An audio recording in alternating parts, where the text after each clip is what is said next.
When the three casinos closed in 2014, it was the Revel, Trump Plaza, and the Showboat. I was working as a bartender at Trump Plaza, and I started there in 1986. So I'd been there for 28 years. And what I was doing when it closed is I was bartending. I was number 10 in seniority, but the positions have gotten so bad and the employees have been spread so thin. Even though I was number 10 in seniority, the only shift I could get was a 2 a.m. to 10 a.m. shift. But you did it because you had good benefits, and I always thought that the casino would either be bought or remain open because it had a premier location right there at the center of the boardwalk.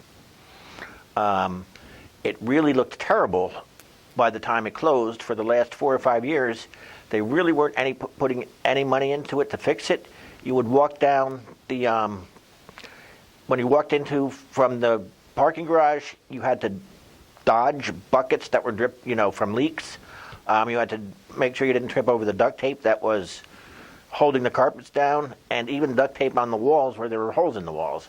It was just, you wondered from what happened in 1986 when that place was a premier casino, one of the best in the world, to what happened in 2014. It generated a lot of money, so where did it all go? And it just left the casino employees and the vendors out in the cold. When the casinos were closing, I was a shop steward for Local 54, and we were putting together a bunch of people who wanted to put pressure on the casino managers to sell the places and to keep them open to save our jobs. So we would have meetings, not meetings, we would have meetings at the union, and then we would have marches we went into Bob Griffin's office once, and I was the leader. And we asked him why he won't come out and talk to us. He never even showed his face.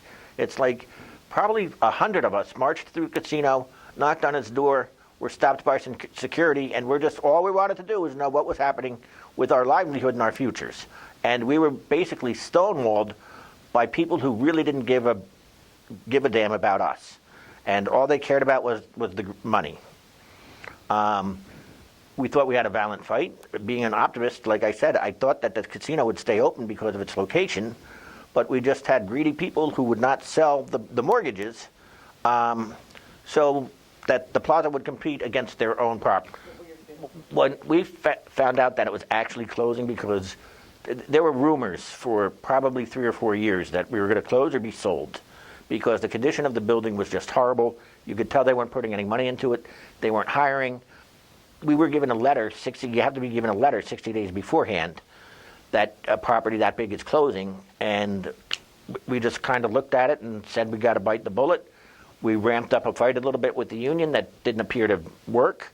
I myself was worried, but my wife worked for the county. I have a very strong wife who worked for the county and makes a good living, and she would be able to continue our benefits. And I wasn't worried that much about myself because I had gone back to school in the 90s and gotten an accounting degree, worked as an accountant for a while, and knew I could probably find a job within a short period of time. I can't believe they would just take a building like that and let it close, and then the way it closed. They just, basically turned off the lights and walked away, because we went back to that property and looked in the windows, and it was the same thing as upstairs. There were still glasses on the bars downstairs. The restaurants were still set, and they even let one of the restaurants that was paying rent stay open.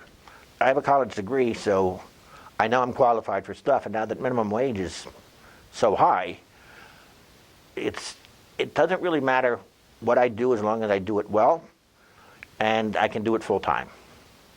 You want to let free enterprise reign and let the casino owners do what they want, but they have to have a responsibility towards their employees.